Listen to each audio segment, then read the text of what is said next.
Hello दोस्तों, तो बढ़ते हैं इस सीरीज के थर्ड एपिसोड की तरफ। अगर वीडियो पसंद आए तो वीडियो को लाइक और चैनल को सब्सक्राइब जरूर कर देना। एपिसोड की शुरुआत बिल्कुल उसी सीन से होती है जहां सुशा काफी ज्यादा एम्बेरस हो गई थी, जबकि हुजियान ने फौरन से वो एम्बेरसमेंट खुद पर ले ली कि माफ करना, ये बदबू मेरी वजह से फैली। इसके बाद जब लिफ्ट से बाहर आने की बारी आई तो वो दोनों पहले ही बाहर आ जाते हैं, लेकिन सुशा एम्बेरसमेंट में वहीं पर खड़ी रही। उन दोनों को भी वापस आने से मना कर दिया कि कुछ देर के लिए मुझे फॉलो मत करना। इसके बाद नेक्स्ट सीन में हम देखते हैं जहां हुजियान और न्यान भाई एक दूसरे को ताने मार रहे थे। हुजियान उसे पूछ रहा था कि क्या तुम सुशा को लाइक करने लगे हो, मत भूलो कि वो तुम्हें अंकल कहती है और कुछ तो अपने एज का भी लिहाज करो। न्यान भाई कहने लगा कि क्या हुआ, तुम जेलस हो रहे हो कि वो मेरे ज्यादा क्लोज है, और ये बोला कि वो तुम्हारे क्लोज नहीं बल्कि वो तुम्हें टेंग जिंगशिंग की तरह ट्रीट कर रही है, लेकिन मैं जानता हूँ कि जल्दी ही उसे भूल जाएगी। न्यान भाई भी उसे चैलेंज करके वहाँ से चला गया। इसके बाद नेक्स्ट सीन में सुशा जल्दी में ऑफिस पहुँच आई थी और सेक्रेटरी से पूछने लगी कि क्या हुआ, क्या इमरजेंसी हो गई है। सेक्रेटरी ने बताया कि हनी लव का न्यू डिजाइन जो हम लॉन्च करने वाले थे वो पहले ही एक कंपनी ने लॉन्च कर दिया है, जो कि बिल्कुल ही हमारे डिजाइन की तरह है, यानी कि किसी ने हमारा डिजाइन लीक किया। अब हम कैसे अपना डिजाइन लॉन्च करेंगे। ऊपर से हमने हेडक्वार्टर्स को भी इन्फॉर्म कर दिया था कि हम अपना नया डिजाइन लॉन्च करने वाले हैं। ये अब सुशा के लिए एक नई मुसीबत बन गई थी, लेकिन इससे पहले वो गद्दार कौन है उसका पता भी लगाना जरूरी था, इसलिए उसने सेक्रेटरी को सीसीटीवी कैमरा की रिकॉर्डिंग लाने के लिए कहा। नेक्स्ट सीन में जब वो सीसीटीवी फुटेज ले आई थी और सुशा इसे देखने लगती है तो उसे रियलाइज हुआ कि ये तो बहुत सारी रिकॉर्डिंग है और मैं अकेले इसे नहीं देख सकती, इसलिए अब वो मुड़कर न्यान भाई की तरफ देखने लगी, ये कहते हुए कि ये रिकॉर्डिंग बहुत ज्यादा लंबी है, मैं इसे अकेले कैसे देखूंगी। और वो बोला कि मेरी तरफ मत देखो, ये तुम्हारा काम है, खुद करो, और वैसे भी मेरे पास इतना फजूल का टाइम नहीं। इस पर सुशा उसके पास आते हुए कहने लगी कि ओ अच्छा, थोड़ा बहुत ऑनलाइन काम के अलावा मुझे तो हर वक्त तुम वेले ही नजर आते हो। इनोसेंट सा फेस बनाते हुए कहती है कि न्यान भाई, उस गद्दार को ढूंढना बहुत जरूरी है और मैं तुम्हारे अलावा किसी और पर ट्रस्ट भी नहीं कर सकती, प्लीज मेरी मदद कर दो। वो बोला कि इससे तुम्हारा कोई काम नहीं होने वाला, मुझे इमोशनल ब्लैकमेल करना बंद करो। आखिरकार सुशा भी जबरदस्ती करने लगी कि अच्छा बताओ फिर तुम कैसे मानोगे, और फिर धीरे से उसके चीक पर किस कर देती है कि अब ठीक है, अब तो मान जाओ। न्यान भाई थोड़ा सा शॉक तो हो जाता है और उसे पूछने लगा कि मुझे ऐसा क्यों लगता है जैसे तुम बहाने से मुझे किस करना चाहती हो पहले की तरह। इस पर सुशा उसे क्लेरिफिकेशन देने लगी कि ऐसा बिल्कुल भी नहीं है और पहले तो मैं ड्रंक थी, तभी मुझसे ये मिस्टेक हुई। न्यान भाई उसका हाथ पकड़कर अपने करीब खींच लेता है और कहने लगा कि अगर ऐसी ही बात है और तुमसे गलती ही हुई तो फिर तुम्हें इसके लिए कंपेंसेशन भी देनी चाहिए, मुझे दोबारा किस करके। सुशा भी सोच ही रही थी कि ये कितनी अजीब बातें कर रहा है, भला मैं ऐसा कैसे कर सकती हूँ। जबकि न्यान भाई कहने लगा कि अच्छा छोड़ो, इस वक्त मैं अच्छे मूड में हूँ, चलो मैं तुम्हारी हेल्प कर देता हूँ। नेक्स्ट सीन में दोनों अपने अपने लैपटॉप पर सीसीटीवी फुटेज देखना शुरू कर देते हैं, लेकिन दोनों ही शाय फील कर रहे थे और चोरी छुपे एक दूसरे को देख रहे होते हैं। काफी देर तक ये आंख मचोली चलती रही और इवन के न्यान भाई ने उसे टीज करना शुरू कर दिया था उसके पास आकर। काफी देर तक रिकॉर्डिंग देखने के बावजूद भी कोई सबूत नहीं मिला और अब तो दोनों स्लीपी फील कर रहे थे। सुशा बोली कि क्या हुआ, तुम्हें नींद आ रही है, चलो मैं तुम्हें जगाने के लिए कुछ करती हूँ। जैसे वो इसके करीब आ रही थी, न्यान भाई को तो यही लगा कि ये मुझे किस करना चाह रही है, लेकिन आखिर में उसने इसे फ्लिक कर दिया और कहने लगी कि अब तुम्हारी नींद उड़ गई है ना, चलो तुम मुझे भी फ्लिक करो। इस बेचारे के विशफुल थिंकिंग पर तो पानी फिर गया, लेकिन जब इसके फ्लिक करने की बारी आई तो बजाय उसे फ्लिक करने के उसके करीब जाकर किस करने वाला था और तभी सुशा की आंख खुली। फौरन से पीछे हटते हुए कहने लगी कि मेरी नींद उड़ गई है, और फिर दिल ही दिल में सोच रही थी कि सुशा ये तुम क्या कर रही हो, अपने काम पर फोकस करो,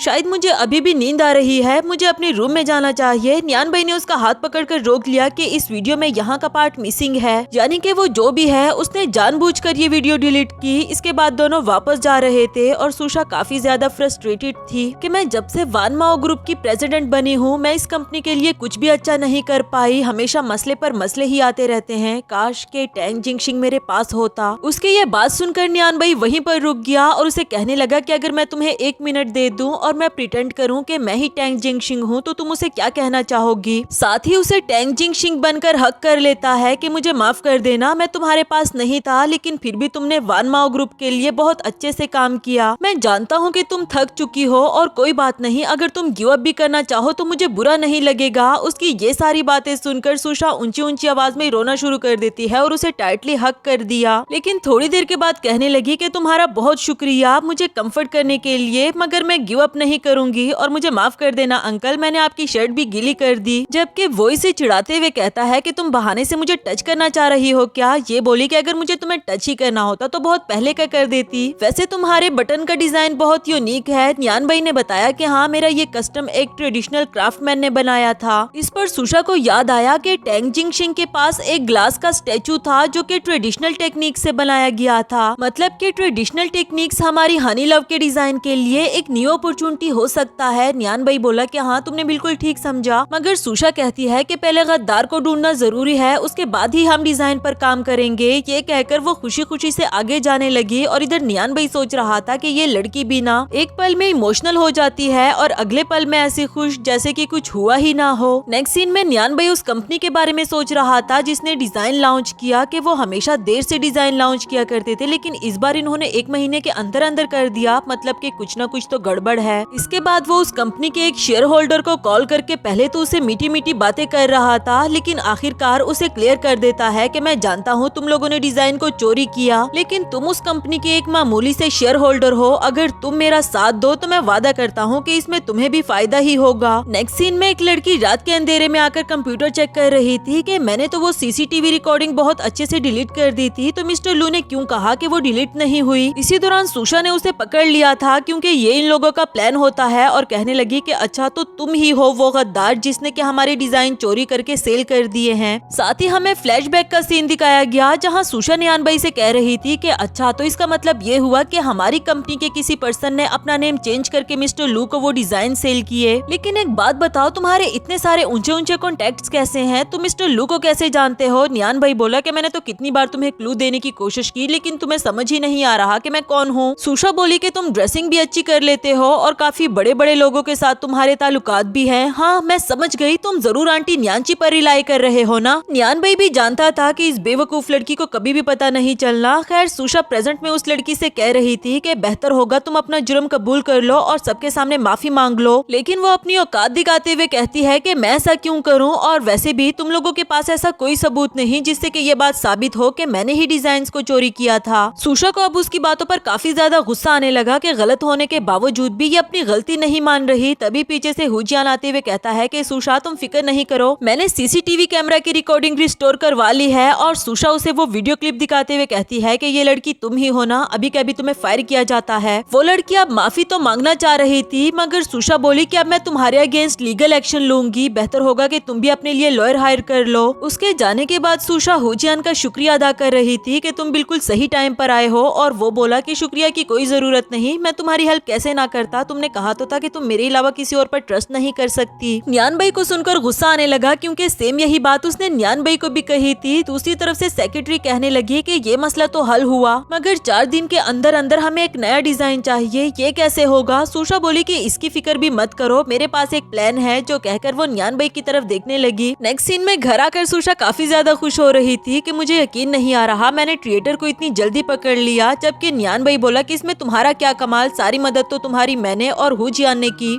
वो बोली कि मैं इस काबिल हूँ ना कि कोई मेरी मदद करे, ये भी तो लीडरशिप की एक क्वालिटी है, और वैसे भी अगर तुम ना भी होते तब भी मैं और हुजियान मिलकर इस मामले को सॉल्व कर लेते। नहीं, मेरा मतलब कि तुमने भी अच्छे से काम किया। न्यान भाई गुस्से में उसके करीब आते हुए कहता है कि पहले तो तुमने मुझे कहा कि तुम सिर्फ मुझ पर ट्रस्ट करती हो, और फिर तुमने हुजियान को भी यही बात बोली। तुमने मुझे धोखा दिया और चाहती हो कि मैं इसे फील भी ना करूं। सुशा बिल्कुल उसे बच्चों की तरह ट्रीट करने लगी थी कि अच्छा भी कोई बात नहीं, इसमें गुस्सा करने की क्या बात, ये लो चिप्स खाओ। लेकिन साथ ही साथ वो दिल ही दिल में सोचने लगी कि अगर ये गुस्सा है भी तो इसे मुझे फर्क क्यों पड़ रहा है। न्यान भाई उसके मुंह से चिप्स लेते हुए कहने लगा कि इस बार तो मैंने तुम्हें माफ कर दिया, लेकिन आइंदा से ध्यान रखना। ये कहकर वो चला जाता है और इधर सुशा को उस पर हंसी आ रही थी। नेक्स्ट सीन में वो गद्दार लड़की न्यांची को कॉल करके बता रही थी कि हमारा प्लान एक्सपोज हो गया है। ये सुनकर वो कहने लगी कि हाँ मैं जानती हूँ, और दिल ही दिल में सोच रही थी कि हुई मैं इतनी आसानी से तुम्हें जीतने नहीं दूंगी। जबकि दूसरी तरफ हम देखते हैं कि सुशा और न्यान भाई दोनों उस ट्रेडिशनल क्राफ्टमैन के पास पहुंच आए थे उसे अपने साथ कोलिब्रेशन के लिए राजी करने को, लेकिन मिस्टर जैंग मानने को तैयार ही नहीं था। वो कहता है कि इस तरह की बहुत सारी कोलिब्रेशंस के लिए मैंने मना किया है, मैं जानता हूँ कि तुम लोग सिर्फ अपना फायदा देखते हो और हमारे आर्ट को अप्रिशिएट नहीं करते। ये कहकर वो दरवाजा बंद करना चाह रहा था, जबकि सुशा उनको समझा रही होती है और दरवाजे पर उसने हाथ रखा हुआ था। न्यान भाई उसका हाथ बचाने के लिए फौरन से अपना हाथ बीच में ले आया, उसे काफी ज्यादा चोट लग जाती है। इसके बाद नेक्स्ट सीन में सुशा उसे कह रही थी कि तुम्हें ये करने की क्या जरूरत थी, देखो ना कितनी चोट लग गई। न्यान भाई उसके करीब आते हुए पूछने लगा लगा कि क्या हुआ, तुम्हें मेरी फिक्र हो रही है। तभी पीछे से वो ओल्ड मैन भी आ जाता है, इन्हें मरहम पट्टी देते हुए कहने लगा कि कोलिब्रेशन के बारे में अब कोई भी बात नहीं होगी, बेहतर होगा कि तुम दोनों अब यहाँ से चले जाओ। सुशा बोली कि मिस्टर ज़ैंग काफी देर हो गई है, क्यों ना आज रात के लिए हम यहीं पर रुक जाएं प्लीज। साथ ही वो नियान भाई को भी एक्टिंग करने के लिए कह रही थी, वो भी हाथ दर्द करने की एक्टिंग शुरू कर देता है। आखिरकार मिस्टर ज़ैंग मान गया और रहने के लिए इन दोनों को एक रूम दे देता है। सुशा बोली कि क्या आपके पास सिर्फ एक ही रूम है? वो बोला कि क्या हुआ, तुम दोनों कपल नहीं हो? अगर कपल नहीं हो तो जाओ यहाँ से। सुशा ये बात सुनकर फौरन से नियान भाई को हक कर देती है कि नहीं नहीं, हम दोनों कपल है ना हस्बैंड। नेक्स्ट सीन में दोनों बाहर बैठकर मौसम एंजॉय कर रहे थे और नियान भाई उससे पूछने लगा कि मिस्टर ज़ैंग तो हमारी कोई भी बात सुनने को तैयार ही नहीं, तो अब आगे तुम्हारा क्या प्लान है? सुशा बोली कि जैसे आज रात उन्होंने हमें यहाँ पर रुकने के लिए जगह दे दी, वैसे ही वो हमारी बात भी मान जाएंगे। मुझे लगता है कि वो काइंड हार्टेड है, हमें सुबह उनको और मनाना चाहिए। इसके बाद दोनों स्टार्स के बारे में बातें करने लगे और नियान भाई उसके पास बैठकर अपने फोन से उसे स्टार्स के बारे में सर्च करके दे रहा था। इस दौरान सुशा उसकी तरफ अट्रैक्ट होने लगी थी, तो वो नींद का बहाना करके रूम में चली गई, जबकि इधर नियान भाई भी समझ चुका था। रूम में जाने के बाद सुशा उसे कह रही थी कि बेड के इस साइड पर मैं सोऊंगी और उस साइड पर तुम, खबरदार अगर तुमने इस लाइन को क्रॉस करने की कोशिश की तो। बेड की डिवीजन तो हो गई, लेकिन इसके बाद दोनों कंबल को लेकर लड़ना शुरू कर देते हैं। एक इधर खींच रहा था तो दूसरा दूसरी तरफ। ये मसला भी जब हल हुआ तो अब सुशा को मच्छरों ने तंग करना शुरू कर दिया और वो बिल्कुल भी नहीं सो पा रही। नियान भाई ने जब नोटिस किया तो वो उठकर बैठ जाता है और अपने हाथों को अनकवर कर लिया। सुशा बोली कि ये तुम क्या कर रहे हो, और वो कहता है कि मैं मच्छरों को अपनी तरफ अट्रैक्ट कर रहा हूँ, तभी तो वो तुमसे मना होंगे। सुशा कहने लगी कि तुम्हारा खून इतना मीठा थोड़ी ना है कि मच्छर तुम्हारी तरफ आए। इस पर भी नियान भाई को गुस्सा आ गया और उसे फ्लिक कर देता है। सुशा भी कब तक बर्दाश्त करती, वो उठते हुए कहने लगी कि अगर दोबारा से तुमने मुझे फ्लिक किया तो देख लेना। नियान भाई उसे दोबारा से कर देता है और इसके बाद तो दोनों की बच्चों की तरह लड़ाई शुरू हो गई, एक दूसरे के बाल नोचने पर आ गए थे। इसके बाद हमें सुबह का सीन दिखाया गया, जहाँ सुशा उसके ऊपर लेटे हुए सो रही थी। नियान भाई की पहले आंख खुली और वो साथ ही उसे फोरहेड पर किस कर देता है, लेकिन सुशा को जाग आते हुए देखकर सोने की एक्टिंग करने लगा, जबकि सुशा भी फौरन से खुद को पीछे हटा देती है ताकि नियान भाई को पता ही ना चले। इसके बाद दोनों फ्रेश होकर मिस्टर ज़ैंग के सामने आ गए थे, जो इनको देखते हुए पूछने लगा कि तुम दोनों अभी तक गए नहीं, मैंने तो कहा था कि सुबह सुबह ही चले जाना। सुशा बोली कि आज बारिश होने वाली है तो हम नहीं जा पाएंगे। मिस्टर ज़ैंग तो फिर भी इनको जाने के लिए कह ही रहे थे, लेकिन तब बारिश स्टार्ट हो जाती है तो वो नहीं कह पाए। एक बार फिर से इन दोनों को मौका मिल गया मिस्टर ज़ैंग को मनाने का, लेकिन मिस्टर ज़ैंग तो किसी भी हाल में इन दोनों की बात सुनने को तैयार ही नहीं थे। उन दोनों की काफी कोशिश देख लेने के बाद वो अपना एक आर्ट पीस दिखाते हुए कहता है कि अच्छा ठीक है, अगर तुम दोनों ने एक दिन के अंदर अंदर मुझे बिल्कुल ऐसा ही एक पीस बना दिया तो मैं तुम लोगों के साथ कोलिब्रेशन करने पर राजी हो जाऊंगा, वरना तो तुम दोनों यहाँ से वापस चले जाना। नियान भाई जानता था कि वो सिर्फ हमें यहाँ से भगाना चाह रहा है, तो वो कहने लगा कि ये कैसे हो सकता है, आप जानते हैं कि एक दिन इसको बनाने के लिए बहुत कम है। मिस्टर ज़ैंग गुस्सा हो गए कि अगर नहीं कर सकते तो फिर जाओ यहाँ से। तभी सुशा खड़े होते हुए कहने लगी कि हम इसको एक दिन के अंदर बनाने की कोशिश करेंगे, क्योंकि हम हर हाल में आपके साथ कोलिब्रेशन करना चाहते हैं। नेक्स्ट सीन में दोनों ने ही उस पीस को बनाना शुरू कर दिया था और एक दूसरे के साथ मस्ती मजाक करते हुए एंजॉय कर रहे थे। काफी टाइम लगाने के बाद एक वैसी ही रिंग बनाकर मिस्टर ज़ैंग के सामने ले आए, लेकिन जब मिस्टर ज़ैंग ने उस रिंग को देखा तो पूछने लगा कि तुम दोनों को लग रहा है कि ये बिल्कुल वैसा ही पीस है? सुशा बोली मैं जानती हूँ ये बिल्कुल तो आपके दिए हुए आर्ट पीस की तरह नहीं, लेकिन आपका आर्ट तो बहुत यूनिक है, भला हम एक ही दिन के अंदर अंदर वो कैसे बना सकते थे? और जहाँ तक मुझे लगा तो आप हमारा पेशेंस लेवल चेक कर रहे थे, क्या इस दौरान आपको हमारी सिंसियरिटी नजर नहीं आई? मिस्टर ज़ैंग काफी ज्यादा गुस्सा हो गए, उस रिंग को फेंकते हुए कहने लगे कि तुम दोनों ने सिर्फ और सिर्फ मेरा टाइम जाया किया है, अब मजीद कोई भी डिस्कशन नहीं होगी, जाओ यहाँ से। नेक्स्ट सीन में वापसी के लिए पैकिंग करते हुए सुशा को काफी ज्यादा गुस्सा आ रहा था कि हमने अपनी कोशिश तो की ना, मिस्टर ज़ैंग को हमारी ये कोशिश नजर क्यों नहीं आई? हम उनकी तरह का पीस तोड़ी ना बना सकते थे? मुझे तो यही लग रहा था कि वो हमारा पेशेंस लेवल चेक कर रहे हैं, भला इसमें इतना गुस्सा होने की भी क्या बात थी? नियान भाई उसकी ये बातें सुनते हुए कहने लगा कि मेरे ख्याल से तुमने बहुत सारे नॉवेल्स देख रखे हैं, बेहतर होगा कि नॉवेल्स को यहाँ पर अप्लाई मत करो। जबकि सुशा अभी भी उससे ही बातें सुना रही थी कि कल रात अगर तुम मुझे आराम से सोने दे देते तो आज मैं थकी हुई ना होती और एक अच्छा पीस बना देती। नियान भाई बोला कि क्या मतलब, तुम कहना क्या चाहती हो कि कल रात मैंने तुम्हें सोने नहीं दिया था, बल्कि कल रात तो हम दोनों सेपरेटली सोए थे, तो तुम कैसे कह सकती हो कि मेरी वजह से तुम नहीं सो पाई? ये दोनों अभी लड़ ही रहे थे कि तभी इनकी नजर हू जियान पर पड़ी और सुशा उसे पूछने लगी कि हू जियान तुम यहाँ? नियान भाई पूछने लगा कि तुम्हें कैसे पता चला कि हम दोनों यहाँ पर है और तुम हमारे पीछे भी आ गए? मिस्टर ज़ैंग कहने लगा कि हुजियान तुम दोनों की तरह नहीं बल्कि वो सिंसियर है और इसने हमेशा हमारे विलेज की हेल्प की। हुजियान ने सुशा को अपने कुछ प्रोजेक्ट्स के बारे में बताया जो कि इस विलेज में चल रहे थे। उधर मिस्टर ज़ेंग ने इन दोनों को जाने के लिए कहा और हुजियान को बताया कि हम दोनों इस बारे में डिस्कशन करेंगे। मिस्टर ज़ेंग के जाने के बाद हुजियान सुशा को बता रहा था कि मैंने होटल में बुकिंग करवाई है और हमारे पास 3 रूम्स अवेलेबल है, अगर चाहो तो हम साथ में रह सकते हैं। न्यान भाई तो उसे मना करना चाह रहा था मगर सुशा ने पहले ही खुशी खुशी एक्सेप्ट कर लिया। इसके बाद हमें होटल का सीन दिखाया जाता है जहाँ न्यान भाई सुशा के रूम के डोर पर नॉक करते हुए कूल बनने की कोशिश कर रहा था, लेकिन रूम से सुशा निकलने के बजाय हुजियान निकल आया था जो देखकर उसे बिल्कुल भी अच्छा नहीं लगा। दोनों ही एक दूसरे को घूर घूर कर देखने लगे और इसी के साथ हमारा ये वाला एपिसोड भी खत्म हुआ।